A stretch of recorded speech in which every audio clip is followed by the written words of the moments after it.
আমাদের অনন্য স্টোরি সকল প্রকার পার্ট গল্প দেখতে আমাদের চ্যানেলটি সাবস্ক্রাইব করে পাশে থাকা বেল আইকনটিতে ক্লিক করে অল নোটিফিকেশন অন করে দিন। বোন, আমরা খুব সরি। এভাবে পালিয়ে যাস কেন বলতো? বিয়েটা করলে কি এমন হতো? আই এম সরি ভাইয়া। থাক, আর কোনো কথা নয়। এখন সব কিছু মাথা থেকে ঝেড়ে ফেল। ঝিল নাক টেনে মাথা কাত করে। সজলের সাথে বাসার ভেতরে যেতেই পাপাদের দেখা মেলে। একে একে সবার সাথে কথা বলে। আশ্চর্যজনকভাবে এবারও কেউ রেগে নেই, উল্টে সবাই সাফাই গাইছে। ছেলের চোখ ভরে ওঠে, কষ্টের অনুভূতিটুকু ভুলে যায়। ধূসর আকাশের দিকে তাকিয়ে আছে অভিনব। বুকের ভেতর শূন্যতাটা পোড়াচ্ছে খুব। বাবা মা আজকে রাতের ফ্লাইটেই রওনা হবেন। অভিনবর বিশ্বাস মামারা মাকে দেখলে মুখ ফেরাতে পারবেন না। অভিনব ঠিক করেছে ভেজালটা মিটে গেলেই ঝিলের বিষয়টা জানিয়ে দিবে। ঝিলকে ছাড়া সময় যেন কাটছেই না। পুকুর পাড়ে পা মেলে বসে পড়ল। পাশে থাকা কংক্রিটগুলো পুকুরের পানিতে ছুটতেই পেছন থেকে ডাক পড়ে ফুলের। অভিনব পেছন ঘুরে তাকাতেই ফুল হাসি মুখে বলে, ইহান ভাইয়া, তুমি এসে গেছো? বাসায় কেন যাওনি? যাবো তো ফুলঝুটি, পুকুর পাড়ের হাওয়া নিচ্ছিলাম। বনে বাঘ দেখেছো তুমি? দেখেছি, বাঘের সাথে বাঘিনীও দেখেছি। বাঘিনী? আমার পাশে বসো, আমি তোমাকে বাঘিনীর ছবি দেখাচ্ছি। ফুল হাস্য উজ্জ্বল মুখে অভিনবর পাশে বসে। ছবিতে বাঘ দেখলেও বাঘিনী দেখা হয়নি। বাঘিনী বিষয়টা শুনেনি কখনো। ফোনের দিকে তাকিয়ে একটু হাসলো অভিনব। ফুলের আড়ালে ছবিটাতে চুমু খেলো। ফুল বলল, বাঘিনী দেখবে না? দেখাচ্ছি তো। ফোনটা ফুলের হাতে তুলে দেয় অভিনব। ফুল ভ্রু কুঁচকে ছবিটা দেখে তার ছোট্ট মস্তিষ্ক প্রশ্ন করে, এটা তো একটা আপি। আপিটা কি করে বাঘিনী হয়? বিগলিত হাসে অভিনব। ফুলের হাত থেকে ফোনটা তুলে নিয়ে একটা ভিডিও অন করে। বিস্ময়ে ফুলের মুখ হাঁ হয়ে যায়। অভিনব ফুলের চুলগুলো এলোমেলো করে বলে, বুঝেছো? ফুল উত্তর দেয় না। অভিনব ঝুঁকে ফুলের হাত মুঠোবন্দি করে আশেপাশে তাকিয়ে ফিসফিস করে বলে, কাউকে বলবে না তো? আচ্ছা। এই যে দেখলে আপিটা আমাকে বাঁচাতে কিভাবে ছুটেছিল। বাঘিনী না হলে এত সাহস কারো থাকে? ফুল মাথা দোলাই, অর্থাৎ না। অভিনব ফুলের গাল টেনে দেয়। লুকিয়ে রাখা দীর্ঘশ্বাস ফেলে বলে, এ আপিটা আমার বাঘিনী, বুঝেছো? আমার জন্য দুনিয়া এফোর ওফর করতে পারে। খুব ভালোবাসে আমায়। ভালোবাসে? আমিও খুব ভালোবাসি। ফুল ফ্যালফ্যাল করে তাকায়। ফুল একটু ভেবে খিলখিল করে হাসে। অভিনবর দৃষ্টি দেখে বলে, আমার ভাবি হবে তাহলে? ভাবি হবে না, অলরেডি তোমার ভাবি। সে কি করে হয়? তুমি তো বিয়েই করনি। অভিনব উত্তর দিতে গিয়েও দেয় না। ফুলের ছোট্ট মস্তিষ্ক এত কিছু বুঝবে না। ফুলকে কোলে তুলে নেয়। একটা চকোলেট হাতে দিয়ে বলে, বাসায় যাই আগে, কালকে গেস্ট আসবে। গেস্ট আসবে? তোমার ফুপি মা আসবে। সত্যি? ফুলকে কোলে নিয়েই হাঁটে অভিনব। ফুলের মিষ্টি চেহারা ঝিলকে মনে করিয়ে দেয়। ঝিলের চেহারার আদলটা খানিকটা ফুলের মতো। বাসায় যেতেই সবাইকে দেখতে পায়। মামাদের সাথে কথা বলে নেয়। তবে মামাদের দেখতে পেয়ে অবাক হয়। এত আগে তো আসার কথা ছিল না।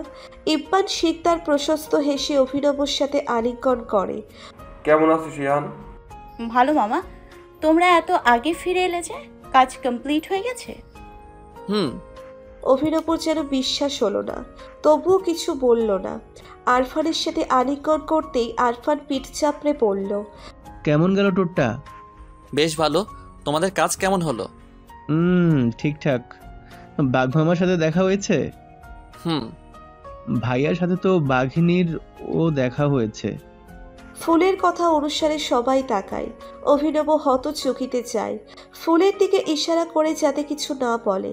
ছোট্ট ফুল বিগলিত হাসে। ফ্রেশ হয়ে আয়, একসাথে লাঞ্চ করি। তোমরা এখনো লাঞ্চ করোনি? না, একটু কাজে ছিলাম। বাই দ্য ওয়ে, সুন্দরবনে তো ঘোরা হলো। আমার জন্য কি এনেছিস? এনেছি তো, সবার জন্য গিফট আছে। আগে ফ্রেশ হয়ে আসি। আচ্ছা, যা। অভিনব সবার সাথে আরেকটু কথা বলে চলে যায়।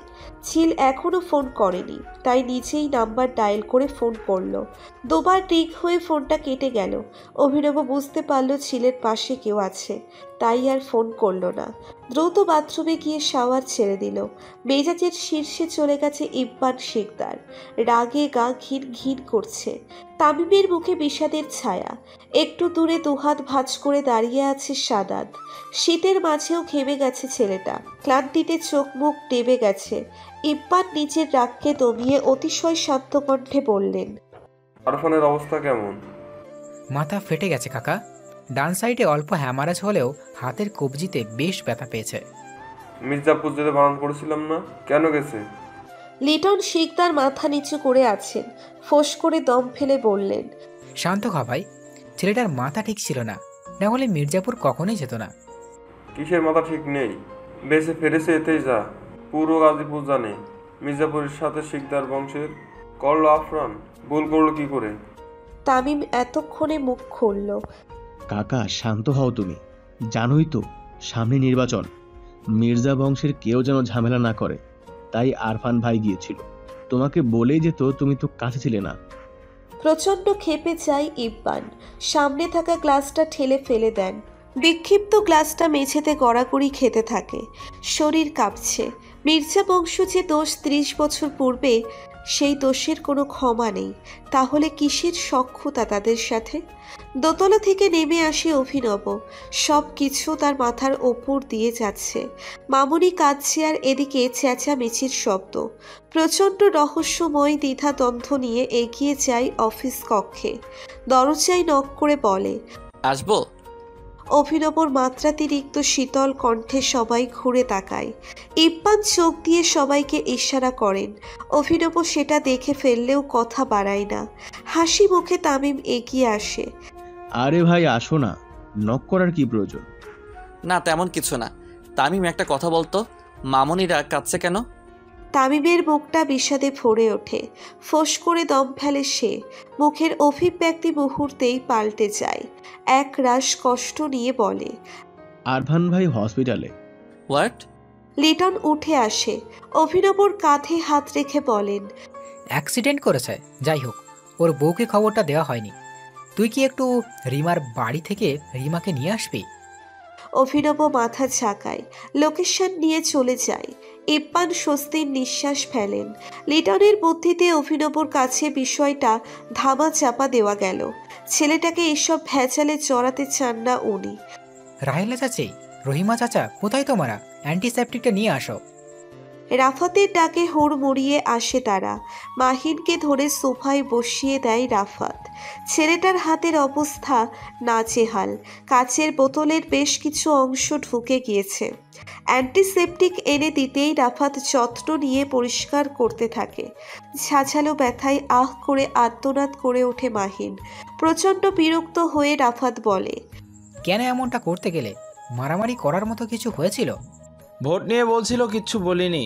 বিনয় তো নয়ই, বরং অসভ্যদের মতো ভাষায় টান এনে কথা বলে। আমার বোনের নামে খারাপ কথা বললে ছেড়ে দিব? হোয়াট?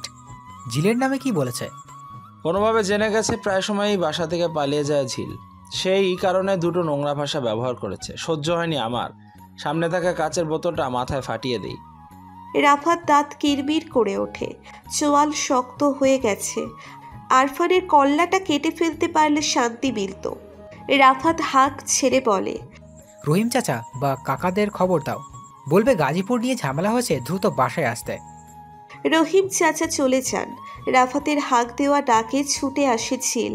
করিডোর থেকে মাহিনের হাতের অবস্থা দেখে অন্তরাত্মা কেঁপে ওঠে। শত হাত দূরে থেকে ভাইয়া বলে আর্তনাদ করে ওঠে। রাফাত হতচকিয়ে যায়। মাহিন নিজের হাত লুকাতে ব্যস্ত। ঝিলের চোখে অজস্র ধারার মেলা। রাফাত বলে, ভাইয়া ঠিক আছে? একটুখানি কেটে গেছে। থামো তুমি, এত রক্ত ঝরছে আর বলছো এক্ষুনি কেটেছে। বোনো, আমি ঠিক আছি, একদম চিন্তা করিস না। ভাইয়া। মাহিনকে জড়িয়ে ধরে ঝিল। চোখের পানিগুলো বুক ফাটা আর্তনাদ। ভাইয়ের হাতটা জড়িয়ে ধরে। রক্তে মেখে যায় শরীর। কিছুক্ষণের মাঝেই ডাক্তার এসে হাজির। ঝিলের মাথায় হাত বুলিয়ে মাহিন বলে, পাগলামি হচ্ছে? রক্তে মাখামাখি হয়ে গেছিস। ফ্রেশ হয়ে আয়, ততক্ষণ আমার ব্যান্ডেজটা করা হয়ে যাবে। নাক টেনে চলে যায় ঝিল। মাহিন দীর্ঘশ্বাস ফেলে। ঝিল সম্পর্কে আড়াল করতে চেয়েও পারছে না। ছোট থেকেই ঝিলকে আড়ালে রেখেছে, যাতে করে ঝিলের স্বাধীনতায় ব্যাঘাত না ঘটে। চারদিকে শত্রুর অভাব নেই, কে কখন ক্ষতি করে দেয়। রুমে এসে ফ্রেশ হয়ে নেয় ঝিল। ভাইয়ের কাটা হাতটা মনে হতেই বুক জ্বলে ওঠে। কতটা ক্ষত হয়েছে। ফোনে নাম্বার ডায়াল করে ফোন দেয়। একবার রিং হতেই ফোন রিসিভ হয়, যেন ফোনেরই অপেক্ষা করছিল। ঝিল, কাল ফোন না দিতে পারার জন্য সরি। রাতে পাপার কাছে গিয়েছিলাম। সমস্যা নেই। নাস্তা করেছো? তুমি খেয়েছো? হ্যাঁ। শোনো, আমি না হসপিটালে আছি, পরে কথা বলি। হসপিটাল? হুম। তুমি ঠিক আছো? তোমার কিছু হয়নি তো? হসপিটালে কেন? শান্ত হও, আমি ঠিক আছি। আমার এক ভাইয়ের অ্যাক্সিডেন্ট হয়েছে, মাথা ফেটে গেছে।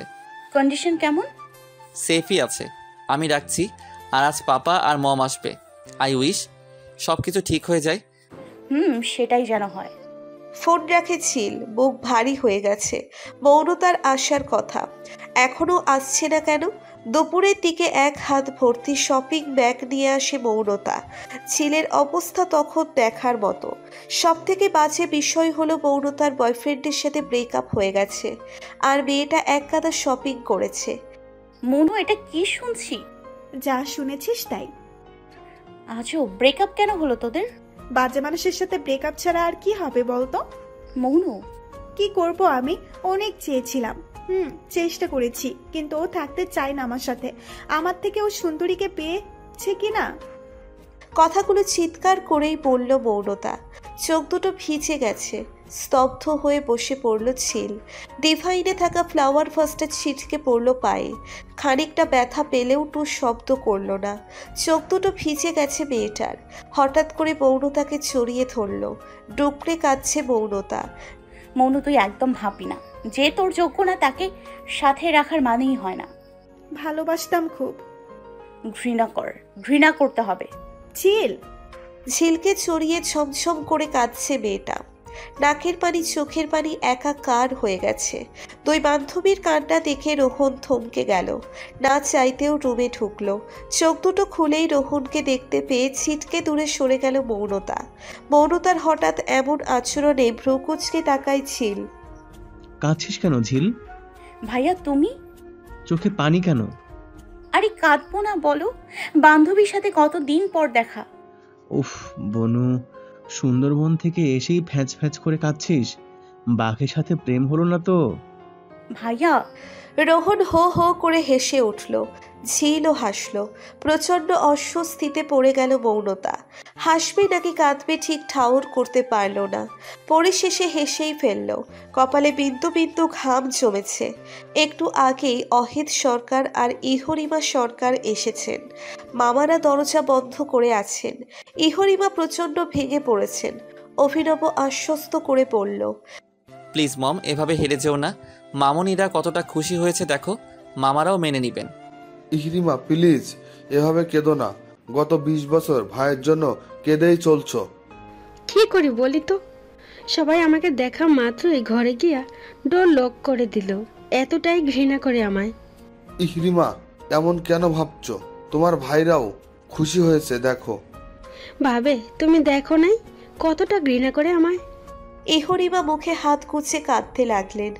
অহেদের বুক ভারী হয়ে গেল। 30 বছর পেরিয়েছে, ভালোবাসার কোনো কমতি রাখেননি। তবুও দিন শেষে ইহরিমার চোখে জল। অভিনবর ফোন বাজছে। ঝিল প্রচণ্ড টেনশনে আছে। অভিনব ফোন রিসিভ করলো না। টেক্সট করে জানালো পরে সব বলবে। মিনিট 15 বাদেই দরজা খুলে গেল। বিস্ময়ে চেয়ে আছে সবাই। 3 ভাইয়ের চোখ মুখ শক্ত হলেও চোখ দুটো বলে দিচ্ছে প্রচণ্ড কেঁদেছেন। ইহরিমা উঠে দাঁড়ান, আলগা পায়ে এগিয়ে যায়। ইপ্পান হাত দিয়ে বাধা দেয়। ইহরিমা শোনেন না, ভাইয়ের পায়ে লুটিয়ে পড়েন। অহেদ অবাক হন। তিনি তার স্ত্রীকে সর্বোচ্চ ভালোবাসা আর সম্মানে রেখেছেন। যদিও ইপ্পান তার বড় ভাই, তবুও বুকের ভেতর মোচড় দিয়ে ওঠে। এক ভালোবাসার জন্য কতটা কষ্ট পেতে হচ্ছে। 30 বছর পরেও কি মেনে নিবেন না? আমাকে মাফ করা যায় না ভাইয়া? রবি, ইব্বানের গলা ধরে আসে। বোনকে আদর করে রুবি বলেই ডাকতেন, আড়ষ্টতা ছাড়াই আবেগের টানে বলে ফেলেছেন। ইহরিমা উঠে দাঁড়ায়, লিটনের কাছে যায়। মুখ ফিরিয়ে নিয়েও পারেন না উনি। সবার সামনেই কেঁদে ওঠেন। ইহরিমা ভাইকে জড়িয়ে হো হো করে কেঁদে ওঠেন। মুজাহিদের বুক ভারী হয়, অস্ফুটন স্বরে বলে, ভাই বোনের মিল বন্ধনে অহেত কেঁপে ওঠেন। এই ভালোবাসা ছেড়ে চলে এসেছিল ইহরিমা। ঠিক কতটা ভালোবাসলে এমন কাজ করতে পারে মানুষ? ইহরিমার প্রতি আজ মাত্রাতিরিক্ত শ্রদ্ধা জেগে ওঠে। ছলো ছলো নয়নে বলে ওঠেন, আমার জীবনে আসার জন্য ধন্যবাদ ইহরিমা। কথাটা ধীরে বললেও পাশে থাকা অভিনবর কর্ণপাত হয়। বাবার দিকে তাকিয়ে চোখ ফেরায়। চোখ যেন থমকে গেছে এই ভালোবাসাতে। সত্যিই তো পরিবারের ভালোবাসাকে উপেক্ষা করে অন্য একজনের হাত ধরে চলে আসা এত সহজ? ঠিক কতটা ভালোবাসলে মানুষ পরিবার ছাড়ে? প্রেমালাপে মত্ত দুই হৃদয়, সময় ৩টার কাছাকাছি, অথচ ফোনের দুই প্রান্তের মানুষ দুটোর চোখে ঘুম নেই। একটু পরপরই হাসছে দুজনে। ঘড়ির কাঁটা ঢং ঢং করে উঠল, অর্থাৎ রাত ৩টে বাজতে আর ৫ মিনিট। দাঁত দিয়ে চিফ কাটে ঝিল। ফোনটা নামিয়ে দেখে ২ ঘন্টারও বেশি সময় চলছে। ফিচেল হাসিতে মেতে উঠল। কখনো ভাবা হয়নি এভাবে প্রেম হবে, তাও আবার স্বামীর সাথে প্রেম। এই শোনো, বলো। রাত ৩টা বেজে গেছে, এখনো ঘুম আসছে না কেন বলো তো? তোমার যে স্বামীর সাথে সখ্যতার প্রয়োজন। ধ্যাত, সত্যি বলছি, আমার একটা চুমু খেলেই ঘুম চলে আসবে। থামো তো তুমি, এত প্রেম ভালো না। আসলে এত প্রেম ভালো না? ভালো তো, তবে কি ফোন আলাপে মন ভরে না? ধ্যাত। অভিনব হেসে উঠল, যেই হাসির শব্দে ছিলের অন্তর কাঁপে। শোনো মেয়ে, একটু কষ্ট করে ছাদে আসো। ছাদে আসবো? আসো। কেন বলো তো? আবার ছাদে চলে আসলে না তো? ঝিলের রসিকতায় অভিনব দীর্ঘশ্বাস ফেলল। তোমার পাপারা যে সিকিউরিটি দিয়ে রেখেছেন, এতে করে একটা মাছিও গলতে পারবে না। তাহলে ছাদে কেন আসবো? আসোই না একবার। ভ্রুকুচকে উঠে দাঁড়ালো। এরই মধ্যে রাতে ছাদে কেন যাবে? অভিনবর খামখেয়ালি পনাই দীর্ঘশ্বাস বেরিয়ে আসলো। কল হোল্ড করেই পা টিপে হাঁটা লাগালো। ভাগ্যিস ভাইদের ঘুম গভীর, না হলে সর্বনাশ হয়ে যেত। ঝিল ১ পা ২ পা করে ছাদে চলে আসলো। ছাদটা খুঁটখুঁটে অন্ধকার। সুইচ চেপে আলো জ্বালিয়ে নিল। ফিসফিস করে বলল, এসছি তো। চোখ বন্ধ করো। কেন? আরে করোই না। ঝিল আশেপাশে একবার তাকিয়ে চোখ দুটি বন্ধ করল। কানে থাকা ফোনের মধ্য দিয়ে অভিনবর ঘন ঘন শ্বাস শুনতে পাচ্ছে। বুকের ভেতর কেমন সুখ সুখ অনুভূতি হলো। অভিনবর বুকে মাথা রাখার জন্য মনটা ছটফট করছে। পাগলামি করতে ইচ্ছে হচ্ছে। হঠাৎ করেই ফোনের ওপাশ থেকে ধুম করে আওয়াজ হলো। ঝিল চমকে তাকালো। আকাশের দিকে তাকিয়ে হতবাক। ফানুসে ভরপুর পুরো আকাশ। যেদিকে তাকাচ্ছে শুধুই ফানুস। পুরো আকাশ যেন ফানুসের দখলে। ফোনটা কানে নিয়ে বলল, তুমি কোথায় বলো তো? তোমার বাসা থেকে পশ্চিমের যে দিঘি আছে সেখানে। সত্যি? ভেতরে ঢোকার চেষ্টা করেছিলাম, তবে তোমাদের স্পেশাল পাহারাদার আমাকে কামড়াতে এসেছিল। অভিনবর কথাতে খিলখিল করে হেসে ওঠে ঝিল। বাড়িতে এত সিকিউরিটি দেওয়া সত্যিই হাস্যকর। ফস করে দম ফেলে অভিনব অনুনয় সুরে বলে, একটু কর্নারে আসো না ঝিল, তোমাকে দেখবো আমি। ঝিল কর্নারে আসে। লাল আলোতে ঝিলকে দেখতে পাই অভিনব। প্রাণ যেন ফিরে এলো। একটু করে হাসে ছেলেটা। অভিনব ঝিলকে দেখতে পেলেও ঝিল দেখতে পায় না। প্রচুর মন খারাপ হয়। পরক্ষণেই হাসি মুখে বলে, এই তুমি দাঁড়াও, আমি আসছি। অভিনবকে কিছু বলার সুযোগ দেয় না, তার আগেই ছুট লাগায়। বাসা থেকে বের হয়ে ধীর পায়ে বাগানের দিকে এগিয়ে যায়। হঠাৎ কানে ভেসে আসে খটখট আওয়াজ। ঝিলের অন্তরকণে পানি শূন্য অনুভব হয়। এই প্রথম পাপা আর ভাইদের ভয় হচ্ছে। ঝিল একটু ঝুঁকে তাকায়। রেস্ট হাউসে রোহনকে দেখতে পায়। রোহন ঘুরে তাকাতেই কেউ একজন তাকে ঘুরিয়ে দেয়। ঝিল, এখানে কি করিস তুই? মনু, তুই কখন ঘুম থেকে উঠলি? অনেক আগেই। তোকে রুমে না পেয়ে ছাদে যাই, আর ছাদ থেকেই দেখলাম নিচে আসতে। আসলে কি হয়েছে বলতো? সুন্দরবন ঘুরতে ঘুরতে ঘরে মন টেকে না, শুধু প্রকৃতির অক্ষতা জাগে। বুঝলাম। তা সুন্দরবনেই মন হারালি না তো? উফ, মৌন। মৌনতা ফিক করে হেসে ওঠে। ঝিলের এক বাহুতে টান দিতেই পেছন থেকে রোহনের কণ্ঠ। কে? ভাইয়া, আমি আর মৌন। এখানে এত রাতে? এমনি এসছিলাম হাওয়া বিলাস করতে। তুমি গেস্ট হাউসে কেন? একটু দরকার ছিল, ফাইল রেডি করতে হচ্ছে, খটখট আওয়াজ হবে তাই গেস্ট হাউসে চলে এসেছি। মৌনতা এক পলক তাকালো, পরক্ষণেই মুখ ফিরিয়ে নিল, হাঁসফাঁস করতে করতে বলল, 3:30 বাজে ঝিল, চল এবার ঘুমোতে যাই। ঝিল সম্মতি জানায়, মুখটা একদম চুপসে গেছে, ফোঁস করে দম ফেলে। ফোনটা ভাইব্রেট হচ্ছে, ফোন রিসিভ করার কোনো স্কোপ নেই। একটা টেক্সট পাঠিয়ে দিল। ইস, অভিনবকে দেখার জন্য মনটা কেমন আকুপাকু করছে। কালই দেখা করতে হবে, না হলে হার্ট ব্লক হয়ে মারা যাবে মেয়েটা। পাপা, আমি বের হবই। আগে তো কখনো বারণ করনি, এখন কেন বারণ করছো? সেটাই তো মামুনি, আগে তো কখনো বারণ করিনি, এখন বারণ করছি মানে কিছু কারণ আছে। আমি কোনো কারণ শুনতে চাই না, আর্জেন্ট করে বের হতে হবে আমায়। মামুনি। হাতের কাছে থাকা গ্লাসটা ফেলে দেয় ঝিল, গটগট করে রুমে চলে যায়। কষ্টগুলো কেমন কান্না হয়ে বের হচ্ছে। অভিনবর দেখা না পেলে নির্ঘাত কিছু একটা হয়ে যাবে। মৌনতা মাত্র ফ্রেশ হয়ে আসলো, ঝিলকে সাজগোজ করে বসে থাকতে দেখে বলল, এই ঝিল, এই ভোর সকালে কোথায় বের হচ্ছিস? বের হতে দিল না। ভালো লাগে না এই পরিবারে থাকতে, সারাক্ষণ মাথায় ভয় নিয়ে চলতে হবে। এভাবে মানুষ বাঁচে বলো তো? থাক না, আঙ্কেলরা যখন বারণ করেছেন নিশ্চয়ই কোনো। প্লিজ মৌন, তুই জানিস না কতটা জরুরি বের হওয়া। কথাটুকু বলেই ঝরঝর করে কেঁদে ওঠে ঝিল। হতবুদ্ধি হারিয়ে ফেলে মৌনতা। সাধারণ একটা বিষয়ে এভাবে কাঁদে কেউ?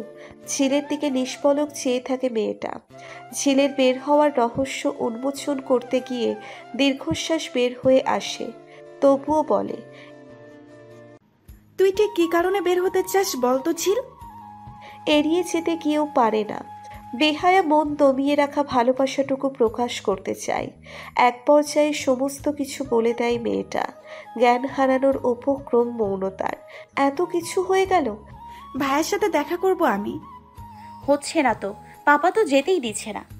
আচ্ছা চল, আমি বলে দেখি। চোখ মুছে উঠে দাঁড়ায় ঝিল। সর্বকালের লেট মৌনতা আজ 5 মিনিটেই তৈরি হয়ে যায়। মৌনতার অন্যদিতে ফিচেল হাসে মেয়েটা। জাফরের পাশে বসে তোষামোদ করছে মৌনতা। মেয়েটার এমন আচরণে লজ্জিত জাফর মৌনতার মাথায় হাত রেখে বলল, জানোই তো আমাদের শত্রুর অভাব নেই, এখন বের হলে যদি কিছু হয়ে যায়। আঙ্কেল, কিচ্ছু হবে না। আচ্ছা আপনিই বলুন, মেয়েটা এই ভয়ের কারণে সারা জীবন ঘরবন্দি থাকবে? সেটা নয় কিন্তু মা। চলে আয় মৌন, এখানে বসে নিজের এনার্জি লস করে কোনো লাভ নেই। আমি যে শক্তিহীন মেয়ে তার চোখে আঙুল দিয়ে দেখানো হচ্ছে। এতদিনের বলার সব কথাই মিথ্যে। ছেলের কথাতে অবাক হলেন জাফর। মেয়েটার এমন অভিমানে বুক ভারী হয়। রোহনকে ডাইনিংয়ে যেতে দেখে বলল, রোহন শোন তো। ছোট আব্বু। ঝিল বেরোতে চাচ্ছে, যেতে দিব? দাও, প্রকৃতির সাথে ঘুরে ফিরে এসেছে, এখন ঘরে মন টিকবে না। খুশি হয়ে যায় ঝিল। ফোঁস করে দম ফেলে জাফর। 2 বান্ধবী বেরিয়ে যায়। রোহনের মনে খটকা বাজে। ঝিলকে কিছু লুকোচ্ছে? ফোন বেজে ওঠে রোহনের। বিরক্তিতে মন তেতে ওঠে। কল রিসিভ করেই বলে, আমাকে কল করার কথা ভাববিও না তুই। যে আগুন তুই লাগিয়েছিস তার জন্য তোকে পস্তাতে হবে। আমার বোনের নখের যোগ্যও না তুই। রোহন, আমার কথাটা শোনো। কোনো কথাই শোনে না রোহন। শরীর কাঁপছে তার। সোমা নাম মেয়েটিকে ভালোবেসেছে ভাবতেই গা গলিয়ে আসছে। গাজীপুরে খবরটা সোমাই রটিয়েছে। কাল রাতে সমস্ত ডিটেলস পেয়েছে সে। এই মেয়ের চরিত্র সম্পর্কেও কিছু তথ্য পেয়েছে। অত্যন্ত নিকৃষ্ট এই মেয়ে। দ্রুত ফোন পকেটে পুরে নেয়। বের হতে হবে। ঝিলের উপর নজর রাখতেই হবে। মেয়েটার কোনো ক্ষতি হতে দিবে না। প্রয়োজনে জান দিবে, তবুও বোনের ক্ষতি হতে দিবে না। রঙিন ছাতা দ্বারা সজ্জিত এক রেস্টুরেন্ট, খানিকটা বিদেশি ধাঁচের। মূলত বাঙালি রেস্টুরেন্টের মতো আপ্যায়ন হলেও খাবারগুলো বিদেশি। উত্তরা মডেল টাউনে এসেছে ঝিল, অভিনব আর মৌনতা। কোনো দিকে না তাকিয়ে অভিনবর কাছে ছুটে গিয়েছে মেয়েটা। মৌনতার সামনে এমন আচরণে অভিনব ভারী লজ্জা পেয়েছে। একগাদা খাবার অর্ডার করে নিল মৌনতা। মেয়েকে হাসি দিয়ে বলল, আমি বাবা কাবাবের হাড্ডি হতে চাই না, তোরা কথা বল, আমি খাবার খেতে থাকি। ঝিল মুচকি হাসে। অভিনব ঝিল একে অপরকে চোখের দিকে তাকায়। তৃষ্ণাময় দুটো চোখ যেন ঝলমল করছে। দুটো দিন কত কষ্টটাই কেটেছে। হাজারো ভালোবাসার মাঝেও খামতি ছিল, যে শূন্যতা দুজনার বুকে রক্ত ক্ষরণ করেছে। কেমন আছো ঝিল? যেমন দেখছো। কেঁদেছিলে? কেঁপে উঠে ঝিল। অভিনব কি করে বুঝলো বিষয়টা? শুকনো ঢোক গিলে মাথা নাড়ায়। অভিনব তার শক্ত হাতে মেয়েটার হাত মুষ্টিবদ্ধ করে, পর পর কয়েকবার চুমু খায়। স্বস্তির নিঃশ্বাস ফেলে বলে, আজই আমি তোমার আর আমার কথা বাসায় জানাবো। সব কিছু যেহেতু ঠিক হয়ে গেছে, তাই তোমাকে আর দূরে রাখতে চাই না। সবাই মেনে নেবে তো অভিনব? কেন নিবে না? আমার স্ত্রী তুমি, গার্লফ্রেন্ড নও যে যা বলবেই তাই হবে।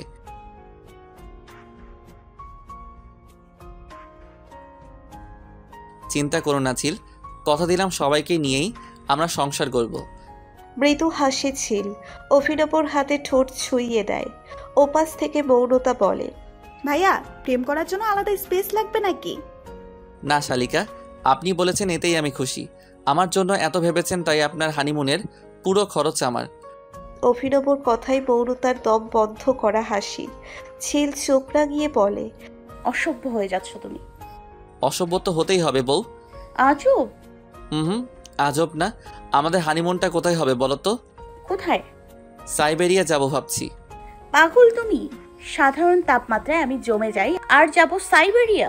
তুমি জানো সেখানে তাপমাত্রা কত হয়? কত আর মাত্র -50 ডিগ্রি প্লাস। এটাকে মাত্র বলছো তুমি? তো তো মানে আমি যাব না। কেমন ছিল? তুমি না ট্রাভেলার্স, একজন প্রকৃতি প্রেমী হয়ে এত ভয় পাও? ছি, রীতিমতো আমাকে অপমান করছো তুমি। প্লিজ ছিল। মুখ গোমরা করে নেয় ঝিল। পরক্ষণেই এক চিলতে হাসে মেয়েটা। চোখ দিয়ে আশ্বস্ত করে বলে সে যাবে। হঠাৎ করেই পেছন থেকে এক গুমোট কণ্ঠ ভেসে আসে।